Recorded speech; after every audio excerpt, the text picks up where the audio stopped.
फिर वो प्रकाश संश्लेषण जी क्रिया वा वो वधिया ਜਿਹੜੇ ਪੌਦੇ नहीं कर सकणगे। ਤੇ यूरोनोटिफिकेशन ਤੇ ਸਲੇਸ਼ਨ ਤੇ ਪਾਣੀ ਦੇ ਨਾਲ ਸੰਬੰਧਿਤ ਬਿਮਾਰੀਆਂ ਜਿੱਦਾਂ ਕਿਹੜੀਆਂ ਹੋਣਗੀਆਂ। ਮਤਲਬ ਸਲੇਸ਼ਨ ਸ਼ਬਦ ਇੱਕ ਆਇਆ। ਸਲੇਸ਼ਨ ਕੀ ਹੈਗਾ ਵਾ ਵੀ ਇਹ ਜਿਹੜਾ ਸ਼ਬਦ ਆ ਇਹ ਮੱਛੀਆਂ ਜਿਹੜੀਆਂ ਜਦੋਂ ਸਾਹ ਲੈਂਦੀਆਂ ਨਾ ਤਾਂ ਉਹਨਾਂ ਦੇ ਗਿਲਸ ਹੁੰਦੇ ਨੇ। ਅਸੀਂ ਫੇਫੜਿਆਂ ਨਾਲ ਸਾਹ ਲੈਂਦੇ ਆ ਨਾ ਤੇ ਜਿਹੜੀਆਂ ਮੱਛੀਆਂ ਵਾ ਉਹਨਾਂ ਦੇ ਗਿਲਸ ਹੁੰਦੇ ਨੇ। ਉਹ ਮਤਲਬ ਮੱਛੀਆਂ ਜਿਹੜੇ ਗਿਲਸ ਆ ਸਿਲਟ ਨਾਲ ਭਰ ਜਾਂਦੇ ਆ। ਸਿਲਟ ਕੀ ਚੀਜ਼ ਹੁੰਦੀ ਹੈ? ਸਿਲਟ ਜਿੱਦਾਂ ਰੇਤ ਆ ਸਿਲਟ। ਸਿਲਟ ਨੂੰ ਜਿਹੜੇ ਪਿੰਡਾਂ ਵਾਲੇ ਬੱਚੇ ਨਾਲ ਸਾਡੇ ਨਾਲ ਜੁੜੇ ਹੋਣਗੇ ਉਹਨਾਂ ਨੂੰ ਪਤਾ ਹੋਊਗਾ ਵੀ ਪਿੰਡ ਦੇ ਵਿੱਚ ਜਿੱਦਾਂ ਆਪਾਂ ਜਿਹੜੀ ਮਿੱਟੀ ਆ ਰੇਤਲੀ ਮਿੱਟੀ ਆ ਫਿਰ ਮੈਰਾ ਮਿੱਟੀ ਹੁੰਦੀ ਆ ਇਸ ਤਰ੍ਹਾਂ ਭਾਲ ਹੁੰਦੀ ਭਾਲ। ਤੁਸੀਂ ਮਤਲਬ ਇਹਨੂੰ ਮੈਂ ਜਦ ਪ੍ਰੈਕਟੀਕਲੀ ਜੇ ਤਾਂ ਆਪਾਂ ਸਮਝਣਾ ਹੋਵੇ ਤੇ ਤੁਸੀਂ ਜਦੋਂ ਕਿਤੇ ਗੱਡੀ ਜਾਂ ਕਾਰ ਲੱਗੀ ਵੇਖਿਓ ਕੁਛ ਚਿਰ ਲੱਗੀ ਰਵੇ ਉਹਦੇ ਸ਼ੀਸ਼ੇ ਦੇ ਉੱਪਰ ਤੁਸੀਂ ਹੱਥ ਨਾਲ ਆਪਣਾ ਨਾਂ ਲਿਖ ਦਿੰਦੇ ਆ। ਇਹਦਾ ਮਤਲਬ ਉਹ ਡਸਟ ਜਿਹੜੇ ਪਾਰਟੀਕਲਸ ਨੇ ਬੜੇ ਹੀ ਛੋਟੇ ਨੇ ਮਤਲਬ ਉਹਨਾਂ ਦਾ ਸਾਈਜ਼ 1 ਜਾਂ 2 ਮਾਈਕਰੋਨ ਹੁੰਦਾ। ਸੋ ਉਹ ਇਸ ਤਰ੍ਹਾਂ ਦਾ ਜਿਹੜੇ ਕਣ ਵਾ ਜਦੋਂ ਪਾਣੀ ਵਿੱਚ ਰਲ ਜਾਂਦੇ ਆ ਜਿਹੜੇ ਸਾਨੂੰ ਨੰਗੀ ਅੱਖ ਨਾਲ ਨਹੀਂ ਵੇਖਦੇ ਪਰ ਉਹ ਮੱਛੀਆਂ ਦੇ ਜਿਹੜੇ ਗਿਲਸ ਵਿੱਚ ਫਸ ਜਾਂਦੇ ਆ ਇਹਦੇ ਨਾਲ ਫਿਰ ਮੱਛੀਆਂ ਦੀ ਮੌਤ ਹੋ ਜਾਂਦੀ ਹੈ। That is ਸਲੇਸ਼ਨ। ਸੋ ਪਾਣੀ ਨਾਲ ਸੰਬੰਧਿਤ ਬਿਮਾਰੀਆਂ ਹੈਜਾ ਪੀਲੀਆ ਟਾਈਫਾਈਡ ਡਾਇਰੀਆ ਆਦਿ ਬਿਮਾਰੀਆਂ ਸੀਵਰੇਜ ਦੇ ਮਿਲੇ ਦੇ ਪਾਣੀ ਹੋਣ ਦੇ ਨਾਲ ਫੈਲਦੀਆਂ ਨੇ। ਲੋ ਜੀ ਆ ਦੇਖੋ ਪਾਣੀ ਆ ਵੇਖੋ ਕਿੰਨਾ ਮਤਲਬ ਗੰਦਗੀ ਇਹਦੇ ਵਿੱਚ। ਸੋ ਆਪਾਂ ਪੇਪਰ ਦੇ ਵਿੱਚ ਤੇ ਪੋਲਿਊਸ਼ਨ ਦੇ ਬਾਰੇ ਜਿਹੜੇ ਕੁਐਸਚਨਸ ਕਰਨੇ ਹੀ ਆ ਪਰ ਆਪਣੀ ਸੋਚ ਨੂੰ ਹੋਰ ਉਭਾਰਨਾ ਵਾ ਵੀ ਆਪਾਂ ਕੋਸ਼ਿਸ਼ ਕਰਨੀ ਹੈ ਵੀ ਅੱਗੇ ਤੋਂ ਜਿਹੜਾ ਪੋਲਿਊਸ਼ਨ ਆ ਉਹਨੂੰ ਰੋਕਿਆ ਜਾਵੇ। ਲੋ ਜੀ ਆ ਵੇਖੋ ਕਿੰਨਾ ਕਚਰਾ ਵਾ ਤੁਸੀਂ ਦੇਖ ਰਹੇ ਵੇਖੋ ਪਲਾਸਟਿਕ ਦੀਆਂ ਬੋਤਲਾਂ ਵਾ ਪਲਾਸਟਿਕ ਤੇ ਨਾ ਗਲਦਾ ਵਾ ਸੋ ਫਿਰ ਸੀਵਰੇਜ ਬਲੌਕ ਹੋ ਜਾਂਦੇ ਆ ਤੇ ਜਦੋਂ ਮੀਂਹ ਥੋੜਾ ਪੈਂਦਾ ਵਾ ਠੀਕ ਹੈ ਨਾ ਤੇ ਉਹ ਫਿਰ ਪਾਣੀ ਗਲੀਆਂ ਦੇ ਵਿੱਚ ਆ ਜਾਂਦਾ ਵਾ ਤੇ ਉਹ ਪਾਣੀ ਫਿਰ ਫਲੱਡ ਬਣ ਜਾਂਦੇ ਕਿਉਂਕਿ ਸੀਵਰੇਜ ਦਾ ਨਿਕਾਸ ਕਿਉਂਕਿ ਉਹਦੇ ਵਿੱਚ ਆ ਇਦਾਂ ਤੁਸੀਂ ਦੇਖੋਗੇ ਜੋ ਫੋਟੋ ਵੇਖ ਰਹੇ ਆ ਤੇ ਜੇ ਇਹਨਾਂ ਦਾ ਕਚਰਾ ਜਿਹੜਾ ਵਿੱਚ ਫਸ ਜਾਊਗਾ ਇਟ ਮੀਨਸ ਫਿਰ ਉਹ ਕਿਸ ਤਰ੍ਹਾਂ ਮਤਲਬ ਪਾਣੀ ਫਲੋ ਹੋਊਗਾ। ਸੋ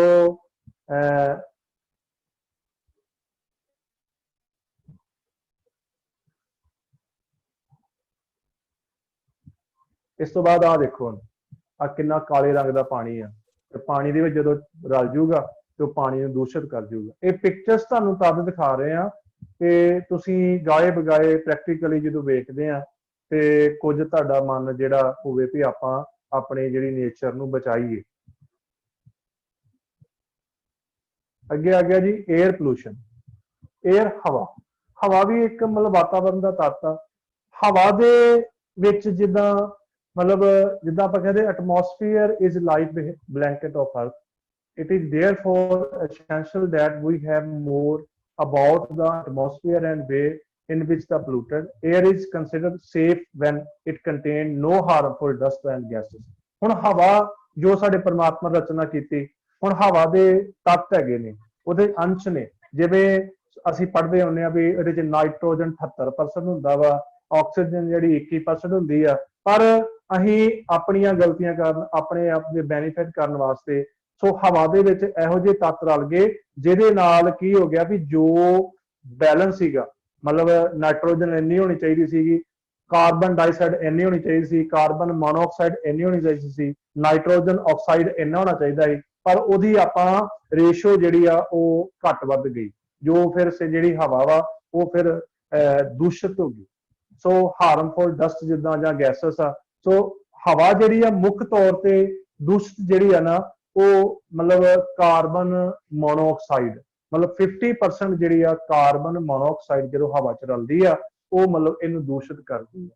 ਜਿਹੜੀ ਕਾਰਬਨ ਡਾਈਆਕਸਾਈਡ ਗੈਸ ਆ ਉਹ ਵੀ ਦੂਸ਼ਿਤ ਕਰਦੀ ਆ ਪਰ ਉਹਦਾ ਮੇਨ ਕੀ ਹੈ ਵੀ ਗਲੋਬਲ ਵਾਰਮਿੰਗ ਜਦੋਂ ਤੁਸੀਂ ਪੜ੍ਹਦੇ ਹੋਗੇ ਮਤਲਬ ਗ੍ਰੀਨ ਹਾਊਸ ਇਫੈਕਟ ਉਹ ਮਤਲਬ ਗਲੋਬਲ ਵਾਰਮਿੰਗ ਕਰਦੀ ਆ ਪਰ ਜ਼ਿਆਦਾ ਜਿਹੜਾ ਆਪਾਂ ਜੇ ਕਹੀਏ ਵੀ ਪ੍ਰਦੂਸ਼ਿਤ ਜਿਹੜੀ ਕਾਰਬਨ ਮੋਨੋਆਕਸਾਈਡ ਤੋਂ ਕਾਰਬਨ ਮੋਨੋਆਕਸਾਈਡ ਜਿਹੜੀ ਗੈਸ ਆ ਉਹ ਫਿਰ ਜਾਂ ਫਿਰ ਆਪਾਂ ਕਹਿੰਦੇ ਨਾਈਟ੍ਰੋਜਨ ਆਕਸਾਈਡ ਜਦੋਂ ਰਲਦੇ ਆ ਹਵਾ ਦੇ ਵਿੱਚ ਤੇ ਇਹ ਹਾਰਮਫੁਲ ਡਸਟ ਜਾਂ ਤੇ ਉਹ ਜਦੋਂ ਹਵਾ ਦੇ ਵਿੱਚ ਐਡ ਹੋ ਜਾਂਦੇ ਆ ਉਹਦੇ ਅੰਸ਼ ਦੇ ਵਿੱਚ ਤੇ ਫਿਰ ਜਿਹੜੀ ਹਵਾ ਵਾ ਦੂਸ਼ਿਤ ਹੋ ਜਾਂਦੀ ਹੈ। देखो जी कॉजेज ऑफ एयर पोल्यूशन आ गए, इंडस्ट्री आ गई, ਆਟੋਮੋਬਾਈਲ ਐਂਡ ਡੋਮੈਸਟਿਕ ਫਿਊਲ, ਜਿੱਦਾਂ ਸਾਡੇ ਜਿਹੜੀਆਂ ਜਿੱਦਾਂ ਕੱਚਾ ਕੋਲਾ ਬਾਲਦੇ ਆਪਾਂ, ਸੋ ਕੈਟਲ ਡੰਗ, ਜਿੱਦਾਂ ਜਿਹੜੀਆਂ ਗੋਹੇ ਦੀਆਂ ਪਾਥੀਆਂ ਵਾ, ਆਟੋਮੋਬਾਈਲ, ਠੀਕ ਹੈ। ਇਹ ਮਤਲਬ ਜਿਹੜਾ ਸਕੂਟਰ ਆ, ਮੋਟਰਸਾਈਕਲ ਆ, ਇਹਦਾ ਜਿਹੜਾ ਤੇਲ ਆ ਜਦੋਂ ਜਲਦਾ ਵਾ ਤੇ ਉਹ ਹਵਾ ਦੇ ਜਦੋਂ ਜਲਣ ਤੋਂ ਬਾਅਦ ਉਹ ਕਾਰਬਨ ਮੋਨੋਆਕਸਾਈਡ ਤੇ ਜਿਹੜਾ ਸੀਸਾ ਇੱਕ ਮੈਟਲ ਆ ਉਹਨੂੰ ਛੱਡਦਾ ਵਾ, ਜੋ ਸਾਡੇ ਹਵਾ ਨੂੰ ਦੂਸ਼ਿਤ ਕਰਦੀ ਹੈ। ਹਾਈ ਪ੍ਰੋਪੋਰਸ਼ਨ ਆਫ ਅਨਡਿਜ਼ਾਇਰੇਬਲ ਗੈਸਸ, ਜਿਨ੍ਹਾਂ ਦੀ ਗੈਸਾਂ ਦੀ ਲੋੜ ਨਹੀਂ ਆ, ਇੱਛਾ ਨਹੀਂ ਹੈਗੀ ਵੀ ਇਹ ਨਹੀਂ ਹੋਣੀ ਚਾਹੀਦੀਆਂ, ਸੱਚ ਹੈ ਸਲਫਰ ਡਾਈਆਕਸਾਈਡ, ਕਾਰਬਨ ਮੋਨੋਆਕਸਾਈਡ, ਮੈਂ ਹੁਣੇ ਗੱਲ ਵਿੱਚ ਤੁਹਾਨੂੰ ਬਾਰ-ਬਾਰ ਕਹੀ ਹੈ। ਸੋ ਡਸਟ, ਜਿੱਦਾਂ ਸੀਮਟ ਦੀ ਡਸਟ ਆ, ਫਾਉਂਡਰੀ ਦੀ ਡਸਟ ਆ, ਤੇ ਵਿੰਡ ਬਲੋਨ ਸੋਲਿਡ ਡਸਟ ਜਿਹੜੀ ਆ ਉਹ ਫਿਰ ਹਵਾ ਨੂੰ ਦੂਸ਼ਿਤ ਕਰਦੀ ਹੈ।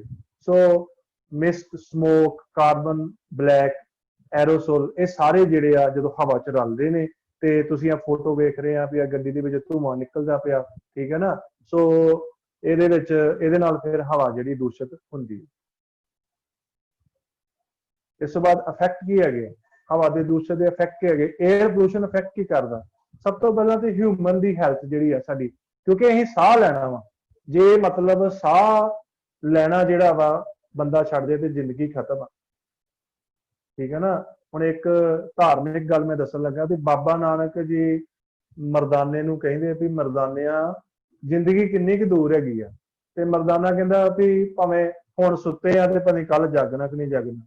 ਤੇ ਭਾਈ ਬਾਲਾ ਜੀ ਨੂੰ ਪੁੱਛਿਆ ਤੇ ਉਹ ਕਹਿੰਦੇ ਵੀ ਗੁਰੂ ਜੀ ਮਤ ਸਾ ਆਵੇ ਨਾ ਆਵਸੀ, ਪਤਾ ਨਹੀਂ ਇਹ ਜਿਹੜਾ ਸਾਹ ਅਸੀਂ ਲੈ ਰਹੇ ਆ ਅੰਦਰ ਜਾਣਾ, ਜਿਹੜਾ ਅਸੀਂ ਲਿਆ ਬਾਹਰ ਆਉਣਾ ਕਿ ਨਹੀਂ ਆਉਣਾ।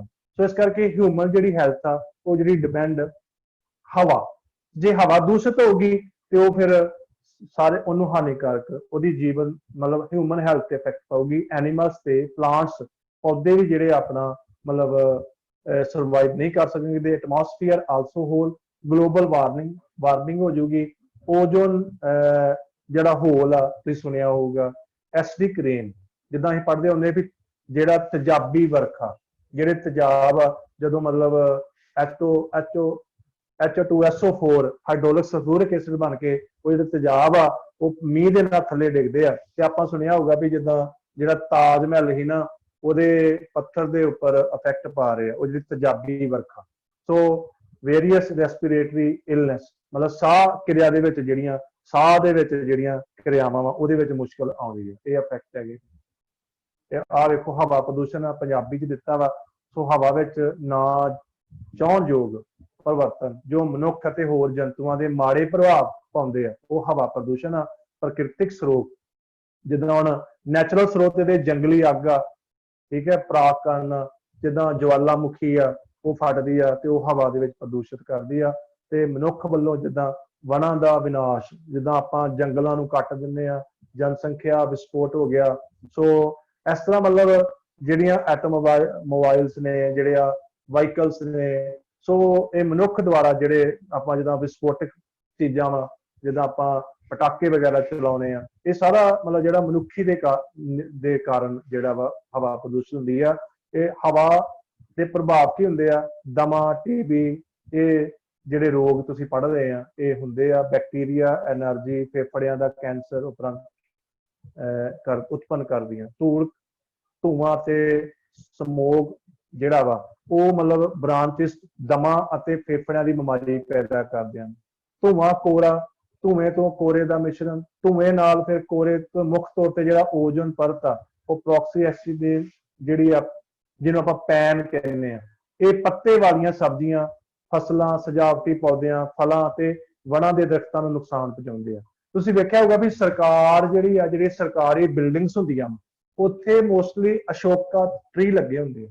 ਸੋ ਉਹਦਾ ਇੱਕ ਸਾਇੰਟੀਫਿਕ ਰੀਜ਼ਨ ਹੈਗਾ, ਕਿਉਂਕਿ ਅਸ਼ੋਕਾ ਟਰੀ ਦੇ ਜਿਹੜੇ ਪੱਤੇ ਆ ਉਹਨਾਂ 'ਚ ਇਹੋ ਜਿਹਾ ਗੁਣ ਹੁੰਦਾ ਵਾ, ਜਿਹੜੇ ਹਵਾ ਵਿੱਚ ਡਸਟ ਪਾਰਟੀਕਲ ਨੇ ਉਹ ਆਪਣੇ ਉਹਨੂੰ ਉਹ ਸੱਕ ਕਰਦੇ ਨੇ, ਇਸ ਕਰਕੇ ਹਵਾ ਨੂੰ ਮਤਲਬ ਦੂਸ਼ਿਤ ਹੋਣ ਤੋਂ ਮਤਲਬ ਘਟਾਉਂਦੇ ਆ। ਸੋ ਇਸ ਕਰਕੇ ਅਸ਼ੋਕਾ ਟਰੀ ਜਿਹੜਾ ਮੋਸਟਲੀ ਜਿਹੜੀਆਂ ਬਿਲਡਿੰਗਸ ਤੇ ਸਰਕਾਰੀ ਬਿਲਡਿੰਗ ਦੇ ਵਿੱਚ ਲਾਇਆ ਜਾਂਦਾ।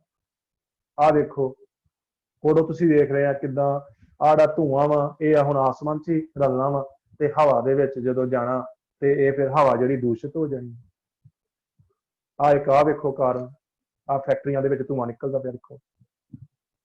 ਆ ਦੇਖੋ फोटो देखो, एक बने इको फोटो ਨੂੰ दो तरह दिखाया गया ਤੁਹਾਨੂੰ, एक ਜਿਹੜੀ ਧੁੰਦਲੀ जी आ, एक साफ है जी। ਇਹਦਾ मतलब जिथे हवा साफ आ, ਹੁਣ देखो कोविड-19 ਦੇ ਜਿਹੜੇ ਨੁਕਸਾਨ ਵੀ ਆ ਤੇ ਬੈਨੀਫਿਟ, ਜਿੱਦਾਂ ਜਲੰਧਰ ਤੋਂ ਮੈਨੂੰ ਇੱਕ ਫੋਨ ਆਇਆ ਵੀ ਭਾਜੀ ਜਲੰਧਰ ਤੋਂ ਅਸੀਂ ਰਹਿੰਦੇ ਆ ਤੇ ਜਿਹੜੇ ਪਹਾੜ ਆ ਨਾ ਉਹ ਸਿੱਧੇ ਦਿਖਣ ਦੇ ਆ। ਇਟ ਮੀਨਸ ਜਿਹੜਾ ਵਾਤਾਵਰਨ ਸਾਫ਼ ਹੋ ਗਿਆ, ਡਸਟ ਪਾਰਟੀਕਲ ਨਹੀਂ ਆ। ਇਟ ਮੀਨਸ ਜਦੋਂ ਆਪਾਂ ਹਵਾ ਨੂੰ ਦੂਸ਼ਿਤ ਕਰਤਾ, ਪ੍ਰਦੂਸ਼ਿਤ ਕਰਤਾ, ਤੇ ਉਹਦੀ ਜਿਹੜੀ ਵਿਜ਼ਿਬਿਲਿਟੀ ਆ ਸਾਨੂੰ ਦੇਖਣ ਦੀ ਉਹ ਵੀ ਘਟ ਗਈ ਆ। ਦੇਖੋ ਤੁਸੀਂ ਫੋਟੋ ਤੋਂ ਦੇਖ ਸਕਦੇ ਆ ਵੀ ਧੁੰਦਲਾ ਇੱਕ ਬੰਨੇ ਸਾਫ਼ ਨਜ਼ਰ ਆ ਰਿਹਾ। ਆ ਦੇਖੋ ਬਿਲਕੁਲ ਹੀ ਧੁੰਦਲਾ ਨਜ਼ਰ ਆ ਰਿਹਾ। ਦੇਖੋ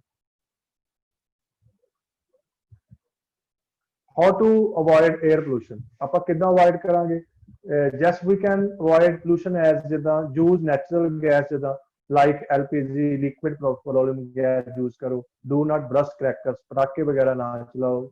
use less amount of fuel for vehicles, avoid using the use electric stove ਜਾਂ ਬਾਇਓਗੈਸ ਜਿਹੜੇ ਆ ਉਹਨੂੰ ਯੂਜ਼ ਕੀਤਾ ਜਾਣਾ ਚਾਹੀਦਾ। ਨੋਇਸ ਪੋਲੂਸ਼ਨ, ਦੇਖੋ ਜਿਹੜਾ ਨੋਇਸ ਪੋਲੂਸ਼ਨ ਆ, ਧੁਨੀ ਪ੍ਰਦੂਸ਼ਣ, ਆਵਾਜ਼। Noise can be simply defined as unwanted sound, ਮਤਲਬ ਜਿਹੜਾ ਆਪਾਂ ਉੱਚੀਆਂ ਆਵਾਜ਼, ਜਿੱਦਾਂ ਤੁਸੀਂ ਪ੍ਰੈਕਟੀਕਲੀ ਕਿਤੇ, ਹੁਣ ਤੇ ਚਲੋ ਕੋਵਿਡ ਕਰਕੇ ਜਿਹੜੇ ਵਿਆਹ ਦੇ ਫੰਕਸ਼ਨ ਨਹੀਂ ਵੇਖਦੇ, ਪਰ ਜਦੋਂ ਅਸੀਂ ਵਿਆਹਾਂ ਵਿੱਚ ਜਾਂਦੇ ਆ ਤੇ ਜਾਂਦੇ ਹੁੰਦੇ ਸੀਗੇ, ਉੱਥੇ ਗਾਣੇ ਲੱਗੇ ਹੁੰਦੇ ਸੀ, ਡੀਜੇ ਲੱਗਾ ਹੁੰਦਾ ਸੀਗਾ, ਬੜੀ ਉਹਨਾਂ ਨੇ ਬੀਟ ਲਾਈ ਹੁੰਦੀ ਸੀ। ਮਤਲਬ ਆਪਾਂ ਪੜ੍ਹੇ ਲਿਖੇ ਸਭਿਅਤ ਪੁਰਾਣੀ ਹੋਣ ਕਰਕੇ ਫਿਰ ਅਸਭਿਅਤ ਹੋਈ ਜਾਂਦੇ ਆ।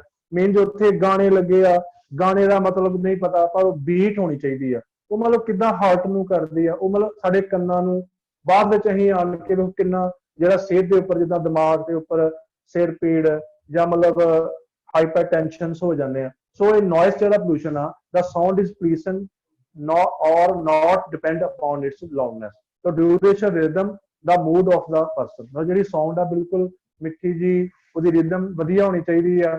So noise pollution not only result in irritation and anger, ਮਤਲਬ ਜਿਹੜਾ ਨੋਇਸ ਪੋਲੂਸ਼ਨ ਆ ਉਹ ਮਤਲਬ ਬੰਦੇ ਦਾ ਇਰੀਟੇਸ਼ਨ, ਜਿਹਦਾ ਚਿੜਚਿੜਾਪਨ। ਅੱਜ ਕੱਲ ਦੇਖੋ ਮਤਲਬ ਮੋਸਟਲੀ ਬੰਦੇ ਜਿਹੜੇ ਆ ਉਹ ਚਿੜਚਿੜਾਪਨ ਆ, ਮਤਲਬ ਕਿਸੇ ਨੂੰ ਕੁਝ ਕਹਿੰਦੇ ਆ, ਇੱਕ ਗੱਲ ਕਰੋਗੇ ਉਹ 10 ਗੱਲਾਂ ਕਰ ਦਿੰਦਾ। ਸੋ ਪਹਿਲਾਂ ਲੋਕਾਂ ਦੇ ਵਿੱਚ ਸਹਿਣਸ਼ੀਲਤਾ ਹੁੰਦੀ ਸੀ। ਸੋ ਮਤਲਬ ਪੁਰਾਣੇ ਬਜ਼ੁਰਗ ਜਦੋਂ ਗੱਲ ਕਰਦੇ ਹੁੰਦੇ ਵੀ ਜਰਿਆ ਸੋ ਤਰਿਆ, ਪਰ ਅੱਜ ਜਰਨਾ ਖਤਮ ਹੋ ਗਿਆ। ਕਿਉਂ? ਕਿਉਂਕਿ ਅਸੀਂ ਪੋਲਿਊਟਡ ਏਰੀਆ ਦੇ ਵਿੱਚ ਰਹਿੰਦੇ ਆ। ਮਤਲਬ ਜਿਹੜਾ ਨੋਇਸ ਪੋਲੂਸ਼ਨ ਆ, ਇਰੀਟੇਸ਼ਨ, ਗੁੱਸਾ ਆਉਣਾ, ਨੋਇਸ ਲੈਵਲਸ ਹੁੰਦੇ ਨੇ। ਅੱਛਾ ਦੇਖੋ, ਹੁਣ ਮੈਂ ਤੁਹਾਡੇ ਨਾਲ ਗੱਲ ਕਰਦਾ ਕਿ ਜਿਹੜੇ ਨੋਇਸ ਦੇ ਲੈਵਲਸ ਨੇ, ਆਵਾਜ਼ ਜਦੋਂ ਬੰਦਾ ਸੁਣਦਾ ਵਾ ਨਾ, ਸੋ ਇੱਕ ਸਾਇੰਟਿਸਟ ਸੀ ਡੈਸੀਬਲ, ਇਹ ਮਤਲਬ ਇੱਕ ਯੂਨਿਟ ਬਣਿਆ ਡੈਸੀਬਲ। ਸੋ ਡੈਸੀਬਲ ਆਵਾਜ਼ ਨੂੰ ਆਪਾਂ ਡੈਸੀਬਲ ਚ ਮੇਜਰ ਕਰਦੇ ਹਾਂ, ਉਹਦੀ ਇੰਟੈਂਸਿਟੀ, ਫ੍ਰੀਕੁਐਂਸੀ, ਪੀਰੀਅਡਸ, ਡਿਊਰੇਸ਼ਨ। ਹੁਣ ਡੈਸੀਬਲ ਕੀ ਚੀਜ਼ ਹੈ? ਜਿੱਦਾਂ ਮੈਂ ਗੱਲ ਕਰਦਾ ਪੱਤਿਆਂ ਦੀ ਝੰਜਨਾਹਟ, ਜਦੋਂ ਹਵਾ ਚੱਲਦੀ ਆ, ਪੱਤਿਆਂ ਦੀ ਖੜਾਕ ਆਉਂਦਾ ਨਾ, ਤੇ ਉਹ ਪਤਾ ਕਿੰਨੇ ਡੈਸੀਬਲ ਹੁੰਦੀ ਹੈ? 20 ਡੈਸੀਬਲ। ਤੇ ਜਿਵੇਂ ਆਮ ਗੱਲਾਂ ਕਰਦੇ ਆਪਾਂ, ਜਿੱਦਾਂ ਹੁਣ ਆਪਾਂ ਗੱਲਾਂ ਕਰਦੇ ਪਏ ਆ, ਇਹਦੀ ਜਿਹੜੇ ਵਿੱਚ 60 ਡੈਸੀਬਲ ਆਪਾਂ ਨੂੰ ਮੇਜਰ ਕਰਦੇ। ਸੋ ਟਰੱਕ ਜਦੋਂ ਚੱਲਦਾ ਨਾ, ਉਹ ਮਤਲਬ ਟਰੱਕ ਜਦੋਂ ਚੱਲਦਾ ਵਾ 80 ਡੈਸੀਬਲ ਆਵਾਜ਼, ਤੇ ਜਦੋਂ ਜੈਟ ਇੰਜਨ ਜਿਹੜੇ ਜਹਾਜ਼ ਆ ਉਹ ਜਦੋਂ ਚੱਲਦੇ ਆ ਤੇ 120 ਡੈਸੀਬਲ। ਮਤਲਬ ਵੇਖੋ ਮਤਲਬ ਕਿੰਨਾ ਅਸੀਂ ਮਤਲਬ ਜਿਹੜਾ ਮਨੁੱਖ ਆ, ਜੇ 20 ਤੋਂ 50 ਡੈਸੀਬਲ ਸੁਣਦੇ ਆ ਤੇ ਉਹਦੀ ਜਿਹੜੀ ਸੁਣਨ ਦੀ ਸਮਰੱਥਾ ਵਾ, ਉਹਨੂੰ ਝੁੰਝਲਾਹਟ ਵਗੈਰਾ ਨਹੀਂ ਆਊਗੀ। ਜੇ 50 ਤੋਂ 90 ਡੈਸੀਬਲ ਸੁਣਦੇ ਆ ਤੇ ਫਿਰ ਥੋੜਾ ਜਿਹਾ ਘੱਟ ਸੁਣਨਾ ਸ਼ੁਰੂ ਹੋ ਜਾਊਗਾ। ਜੇ ਕੋਈ 90 ਤੋਂ 115 ਡੈਸੀਬਲ ਆ ਤੇ ਉਹਦੇ ਵਿੱਚ ਬਹਿਰਾਪਨ ਆ ਜਾਊਗਾ ਬੰਦੇ ਦੇ ਵਿੱਚ। ਸੋ 115 ਤੋਂ ਵੱਧ ਜੇ ਆ ਤੇ ਫਿਰ ਉਹ ਬੰਦਾ ਪੱਕੇ ਤੌਰ ਤੇ ਬਹਿਰਾ ਹੋ ਜਾਊਗਾ। ਠੀਕ ਹੈ ਨਾ? ਜਿੱਦਾਂ ਤੁਸੀਂ ਕਈ ਵਾਰੀ ਕਹਿੰਦੇ ਯਾਰ ਤੂੰ ਤੇ ਇੰਨੀ ਤੇਜ਼ ਬੋਲਿਆ, ਯਾਰ ਮੇਰੇ ਤੇ ਕੰਨ ਬੋਲੇ ਕਰਤੇ ਤੁਸੀਂ। ਸੋ ਇਸ ਕਰਕੇ ਮਤਲਬ ਇਹ ਜਿਹੜਾ ਨੋਇਸ ਪੋਲੂਸ਼ਨ ਆ, ਸੋ ਇੱਕ ਨਵੀਂ ਗੱਲ ਆਪਾਂ ਸਿੱਖੀ ਕਿ ਜਿੱਦਾਂ ਜਿਹੜੀ ਆਵਾਜ਼ ਆ ਉਹ ਡੈਸੀਬਲ ਦੇ ਵਿੱਚ। ਸੋ ਮਤਲਬ ਇਸ ਤੋਂ ਬਾਅਦ ਅੱਗੇ ਚੱਲਦੇ ਆਪਾਂ। ਦੇਖੋ ਜੀ ਕਾਜ਼ਸ ਕੀ ਹੈਗੇ ਨੇ? ਟ੍ਰੈਫਿਕ ਨੋਇਸ ਤੇ 에ਅਰਕ੍ਰਾਫਟ ਨੋਇਸ ਹੋ ਗਿਆ। ਸੋ ਨੋਇਸ ਫਰਮ ਦਾ ਕੰਸਟਰਕਸ਼ਨ, ਜਿੱਦਾਂ ਸਿਵਲ ਇੰਜੀਨੀਅਰਿੰਗ ਕੰਮ ਆ, ਕਾਲਫ ਹੁੰਦਾ ਪਿਆ ਵਾ, ਲੋਹੇ ਦੀਆਂ ਪਲੇਟਾਂ ਵਾ, ਸੋ ਆਵਾਜ਼ ਉਹਦੇ ਨਾਲ ਡਿੱਗੀਆਂ, ਆਵਾਜ਼ ਆਈ। Noise from the industry, noise from the other source, ਜਿਹੜੇ ਹੋਰ ਸੋਰਸਸ ਆ, ਜਿੱਦਾਂ ਮਤਲਬ ਸਪੀਕਰ ਲੱਗੇ ਹੁੰਦੇ ਆ ਤੇ ਮਤਲਬ ਜਿਹੜੇ ਲਾਊਡ ਸਪੀਕਰ ਆ। ਸੋ ਆਪਾਂ ਅੱਜ ਕੱਲ ਡੀਜੇ ਲੱਗਾ ਹੁੰਦਾ, ठीक है ना। अहीं डीजे ते सानू पता नहीं की बोलन डे पर अहीं नाल दे जिहड़े साथी रहन वाले आ उन्हां नूं डिस्टर्ब करदे हैं। तो इस करके इस तो बाद आ देखो सी वट इज हुण आ एक पिक्चर आ तुसीं वेख रहे हैं। सो इहदे विच मतलब तुसीं की वेख रहे हैं भी आ एक नॉइस पोल्यूशन दी जिहड़ी है ना और नॉइस पोल्यूशन नॉइस पोल्यूशन जिहड़ा वा ना वो मतलब ओहदी तुहानू आवाज आ रही है।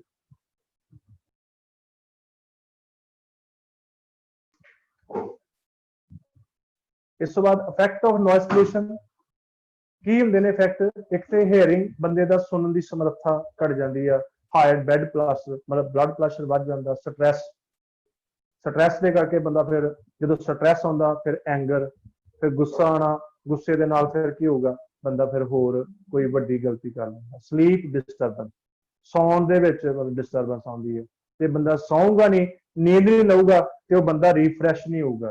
सो रिफ्रैश होने वास्ते मतलब कंप्लीट रेस्ट लैन वास्ते आपां नूं सौना बहुत जरूरी है। कलर ब्लाइंडनेस मतलब अंधराता वर्गे रोग जिहड़े आ वो नॉइस पोल्यूशन के करके लगदे। So how to avoid noise pollution.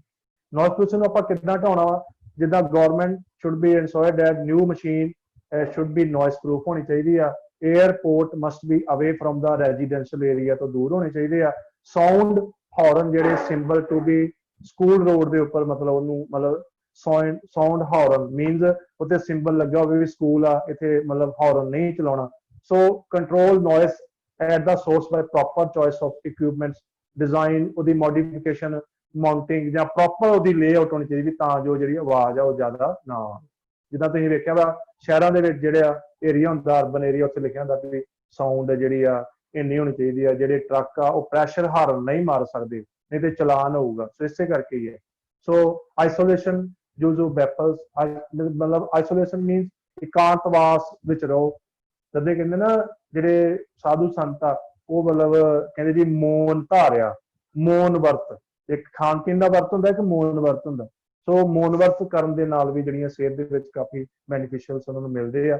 So use air protection device जिहड़ियां आपां वो भी कर सकदे हां। लो जी आ एक देखो आवाज सो परसन जिहड़ा विच खलोता सारे बन्ने घिरिया वा। सो ਇਹ ਤੁਹਾਨੂੰ फोटो ਜਿਹੜੀ ਆ नॉइस पोल्यूशन ਦੀ पता लग जाएगी। लैंड पोल्यूशन धरती ਨੂੰ ਵੀ ਆਪਾਂ पोल्यूट करता। देखो साडा ਜਿਹੜਾ 1/4 area is covered by land. तो land is a earth which is occupied by people. ਹੁਣ ਜਿਹੜੀ ਧਰਤੀ ਆ ਉਹਦੇ ਤੇ ਆਪਾਂ ਰਹਿੰਦੇ ਆ, ਜੇ ਧਰਤੀ ਨਾ ਹੋਵੇ ਤੁਹਾਨੂੰ ਸ਼ੈਲਟਰ ਦਿੰਦੀ ਆ ਰਹਿਣ ਵਾਸਤੇ, ਕੰਮ ਕਰਨ ਵਾਸਤੇ ਆਪਾਂ ਜਿਹੜਾ ਕਾਰੋਬਾਰ ਖੋਲਿਆ ਪਰ ਅਸੀਂ ਉਹਨੂੰ ਵੀ ਦੂਸ਼ਿਤ ਕਰਤਾ। ਜਦੋਂ ਉਹ ਕਿੱਦਾਂ ਦੂਸ਼ਿਤ ਕੀਤਾ ਵਾ ਆ ਦੇਖੋ कॉजेज ऑफ लैंड पोल्यूशन आ जिदा मतलब माइनिंग करते हैं, रेजन मतलब मिट्टी का खोर करना, क्वैरी कोई खान लभनियां, हाउस होल्ड गारबेज जिदा घर का कूड़ा करकट आ। हुण मेरे ख्याल प्लीज माइंड ना करियो, मैं भी पिंड का रहने वाला ते पिंड दे अजकल चलो पिंड बड़े सुधर गए पर पुराने पिंडों के की अजे भी कई जगह ते लोड़ आ। जे पिंडा च एंटर करिए तो सब तो पहला जिहड़ा वैलकम आ पिंड दीयां रूड़ियां ते गारबेज करदे। तो किन्नी जगह जिहड़ी आ वेख लो वो लैंड नूं पोल्यूट करदी है। अर्बनाइजेशन कंसनट्रेशन ऑफ पॉपूलेशन मतलब जदों आपां शहरीकरण करदे आ ते फिर मिट्टी नूं पुੱਟਦੇ आ ते पॉपूलेशन वध गई ते ज़्यादा जिहड़ी लैंड यूज हुंदी आ वो भी कारण बनदा। म्यूनसिपल सॉलिड वेस्ट जिहड़ा वा वो भी एक जिद्दां कूड़ा करकट जिहड़ा वा वो जिहड़ा शहर दा डंप करदे कई जगह ते वेखो मजारे हुंदे आ भी आपां डंप नहीं होण देना इत्थे। सो इस करके वो भी फिर लैंड नूं मतलब पोल्यूशन करते। इंडस्ट्रीयल वेस्ट हजारदस वेस्ट जिदा जिहड़े जरीले कोई जिदा मतलब खतरनाक जिहड़ियां फैक्ट्रियां तो जिहड़ा वेस्ट वा जरीले जिहड़े पदार्थ बनते आ वो भी फिर मिट्टी नूं पोल्यूट करते हैं। अनकंट्रोल्ड लैंड ट्रीटमेंट तो बर्निंग ओपन डंप्स ते फॉरेस्ट जो जंगलों नूं अग लगदी आ ते उहदे नाल भी फिर जिहड़ी आ लैंड पोल्यूशन हुंदी आ। डिफोरेस्टेशन मतलब जो आपां जंगलों नूं कट्टदे आ ते उहदे नाल भी जिहड़ी है लैंड पोल्यूशन हुंदी है। आ देखो प्लास्टिक पे आ तुसीं देख रहे हैं, ये सारा जिहड़े आ लैंड पोल्यूशन दा एक सीन देख रहे हैं। लो जी effect of land pollution. Land जिहड़ा कैन नॉट यूज टू फिर वो घर बनाउण वास्ते जगह नहीं रहूगी, man can not be farming, लोग ਜਿਹੜੇ ਆਦਮੀ ਆ ਉਹ ਫਿਰ ਖੇਤੀਬਾੜੀ ਨਹੀਂ ਕਰ ਸਕਣਗੇ। ਗਰਾਊਂਡ ਵਾਟਰ ਗੈਟ ਅਫੈਕਟਡ, ਤੇ ਜ਼ਮੀਨ ਦੇ ਵਾਲਾ ਜਿਹੜਾ ਪਾਣੀ ਆ, ਜੇ ਹੁਣ ਆਪਾਂ ਸਿੱਧਾ ਇਫੈਕਟ ਪੈ ਗਿਆ ਨਾ, ਜੇ ਮਿੱਟੀ ਪੋਲਿਊਟ ਹੋ ਗਈ ਇਟ ਮੀਨ ਜਿਹੜਾ ਗਰਾਊਂਡ ਤੇ ਪਾਣੀ ਆ ਥੱਲੇ ਗਰਾਊਂਡ ਵਾਟਰ ਆ ਉਹ ਵੀ ਇਫੈਕਟ ਹੋ ਜਾਊਗਾ। Death of animal that inhabit of the land, ਜਿਹੜੀ ਆ ਜਾਨਵਰਾਂ ਦੀ ਜਿਹੜੀ ਫਿਰ ਮ੍ਰਿਤੂ ਹੋ ਜਾਊਗੀ। ਪ੍ਰੀਵੈਂਸ਼ਨ ਕਿੱਦਾਂ ਕਰਨੀ ਆ? More and more land should be brought under the farming, tree ਜਿਹੜੇ ਆ ਪਲਾਂਟ ਕਰਨੇ ਆ। तो waste matter should be disposed immediately. तो ਆਪਾਂ ਕੀ ਕਰਨਾ ਵੀ ਜਿੰਨਾ ਵੀ ਵੇਸਟ ਮਟੀਰੀਅਲ ਆ ਉਹਨੂੰ ਜਲਦੀ ਜਲਦੀ ਉਹਨੂੰ ਡਿਸਪੋਜ਼ ਆਫ ਕਰਨਾ ਵਾ। ਅਵੋਇਡ ਡ੍ਰਿਲਿੰਗ, ਅੰਡਰਗਰਾਉਂਡ ਵਾਟਰ ਕੱਢਣ ਵਾਸਤੇ ਜ਼ਿਆਦਾ ਡ੍ਰਿਲਿੰਗ ਨੂੰ ਰੋਕਣਾ ਵਾ। ਤੇ ਅਵੋਇਡ ਯੂਜ਼ਿੰਗ ਮੋਰ ਫਰਟੀਲਾਈਜ਼ਰ ਜਿਹੜੇ ਆ ਜਾਂ ਪੈਸਟੀਸਾਈਡ ਆ ਉਹਨੂੰ ਮਤਲਬ ਆਪਾਂ ਅਵੋਇਡ ਕਰਾਉਣਾ ਵਾ। ਇੰਟਰਗ੍ਰੇਟ ਸੋਲਿਡ ਵੇਸਟ ਮੈਨੇਜਮੈਂਟ ਕਰਨੀ ਆ, ਗੁੱਡ ਐਗਰੀਕਲਚਰ ਪ੍ਰੈਕਟਿਸ ਕਰਨੀ ਆ, ਤੇ रेमिडेशन ऑफ पोल्यूटेड सॉइल ਜਿਹੜੀ ਆ ਉਹਨੂੰ ਰੈਮੇਡੀ ਕਰਨੀ ਹੈ। तो प्रिवेंशन ऑफ एरिजन ਜਿਹੜੀਆਂ ਆਪਾਂ ਸਿਲਟਿੰਗ ਹੋ ਜਾਣੀ ਆ ਜਾਂ एरिजन, ਮਤਲਬ ਆ ਸ਼ਬਦ ਇੱਕ ਆਉਂਦਾ ਵਾ ਨਹਿਰ ਵਿੱਚ। ਜਦੋਂ ਇੱਕ ਇੰਜੀਨੀਅਰ, ਮੈਂ ਸਿਵਲ ਇੰਜੀਨੀਅਰ ਆ, ਤੇ ਉਹ ਜਦੋਂ ਨਹਿਰ ਦਾ ਡਿਜ਼ਾਈਨ ਕਰਦਾ ਤੇ ਉਹ ਸੋਚਦਾ ਵੀ there should be neither silting not scouring, ਕਿ ਨਹਿਰ ਦੇ ਵਿੱਚ ਪਾਣੀ ਦਾ ਫਲੋ ਇੰਨਾ ਜ਼ਿਆਦਾ ਨਾ ਕਰ ਦਈਏ ਕਿ ਨਹਿਰ ਦੇ ਕਿਨਾਰਿਆਂ ਨੂੰ ਖੋਰਾ ਲੱਗ ਜੇ, एरिजन ਹੋ ਜੇ, ਤੇ ਜਾਂ ਇੰਨਾ ਆਪਾਂ ਉਹਦਾ ਫਲੋ ਘੱਟ ਨਾ ਕਰ ਦਈਏ ਤਾਂ ਜੋ ਸਿਲਟਿੰਗ ਤੇ ਪਾਣੀ ਦੇ ਵਿੱਚ ਜਿਹੜੀ ਸਿਲਟ ਉਹਦੀ ਸਿਲਟ ਆ ਉਹ ਹੌਲੀ ਹੌਲੀ ਜੰਮ ਕੇ ਸਾਰੀ ਨਹਿਰ ਜਿਹੜੀ ਉਹ ਮਤਲਬ ਪੂਰੀ ਜਾਵੇ। ਆ 3R ਪ੍ਰਿੰਸੀਪਲ ਤੁਸੀਂ ਵੇਖਦੇ ਪਏ ਆ, ਰਿਡਿਊਸ, ਰੀਯੂਜ਼ ਐਂਡ ਰੀਸਾਈਕਲ। ਆ ਤਿੰਨ ਚੀਜ਼ਾਂ ਆਪਾਂ ਯਾਦ ਰੱਖਾਂਗੇ। ਲੋ ਜੀ, ਮਿੱਟੀ ਪ੍ਰਦੂਸ਼ਣ ਨੂੰ ਪੰਜਾਬੀ ਚ ਲਿਖਿਆ। ਉਹ ਮਿੱਟੀ ਵਿੱਚ ਤੱਤਾਂ ਦੇ ਕਾਰਨ ਮਿਲਣਾ ਜਾਂ ਹਟਾਉਣਾ, ਮਿੱਟੀ ਦੇ ਉਤਪਾਦਕਾਂ, ਪੌਦਿਆਂ ਅਤੇ ਜ਼ਮੀਨ ਹੇਠਲੇ ਪਾਣੀ ਦੀ ਗੁਣਵੱਤਾ ਨੂੰ ਘਟਾਉਣਾ ਤੇ ਮਿੱਟੀ ਪ੍ਰਦੂਸ਼ਣ ਫੈਲਾਉਂਦਾ। ਇਹਦੇ ਵਿੱਚ ਵੇਖੋ ਰੀਜਨ ਤੁਹਾਨੂੰ ਮੈਂ ਸਾਰੇ ਦੱਸਦੇ ਆ ਪਿੱਛੇ ਇੰਗਲਿਸ਼ ਦੇ ਵਿੱਚ, ਤੁਸੀਂ ਇਹ ਪੜ੍ਹ ਸਕਦੇ ਆ। ਕੀਟਨਾਸ਼ਕ, ਮਿੱਟੀ ਦਾ ਖੁਰਨਾ ਹੋ ਗਿਆ, ਰਸਾਇਣਿਕ ਪਦਾਰਥ ਜਦੋਂ ਰਲ ਜਾਂਦੇ ਆ। ਸੋ ਇਸ ਤੋਂ ਬਾਅਦ ਖਾਦ ਤੇ ਨਦੀਨ ਨਾਸ਼ਕ, ਜਿੱਦਾਂ ਬਚੀ ਖੁਚੀ ਸਮੱਗਰੀ ਜਦੋਂ ਵਿੱਚ ਐਡ ਹੋ ਜਾਂਦੀ ਆ, ਜਿੱਦਾਂ ਰਹਿੰਦ ਖੂੰਹਦ, ਲੱਕੜੀ, ਪੇਪਰ। ਤੇ ਪ੍ਰਭਾਵ ਕੀ ਆ? ਰਸਾਇਣ ਤੇ ਕੀਟਨਾਸ਼ਕ ਮਿੱਟੀ ਦੇ ਜੀਵਾਂ ਨੂੰ ਮਾਰ ਦਿੰਦੇ ਆ ਤੇ ਜੋ ਮਿੱਟੀ ਵਿੱਚ ਉਪਜਾਊ ਸ਼ਕਤੀ ਤੇ ਸੰਰਚਨਾ ਵਿੱਚ ਯੋਗਦਾਨ ਕਰਦੇ। तो मिट्टी के खुरन नाल धरती खुरन नाल उपरी परत ते खनिज तत्त अते मिट्टी की उपजाऊ शक्ति भी घटदी। तो नाइट्रोजन खादां विषे उत्पन्न करदियां विष मैंने दा जहर, खादां विष उत्पन्न करदियां जो पत्तियां ते फलां विच नाइट्रेट ते नाइट्रेट के रूप में केंद्रित हुंदे। लो जी, लैंड पोल्यूशन की तुसीं फोटो वेख रहे हैं। बिल्डिंग कंस्ट्रक्शन आ, देखो घर बना रहे हैं, कोई कंस्ट्रक्शन हो रही है तो building take off resource land ते चाहिदी है। सो हर ये कोशिश करो भी जिहड़े हुण पुराने घर बने आ उन्हां नूं होर मोडिफाई किया जाए, पर हर पीढ़ी कहती भी आपां नवां बनाउणा। सो फिर आपां उहदे वास्ते ट्री भी कट्टांगे क्योंकि टिंबर भी चाहिदा वा। So take away the place for animals, जिहड़े आ फिर जिहड़े साडे जानवर आ जां अदर ऑर्गेनिज्म आ उन्हां वास्ते जगह नहीं रहूगी। आ देखो सॉयल पोल्यूशन हो रहा।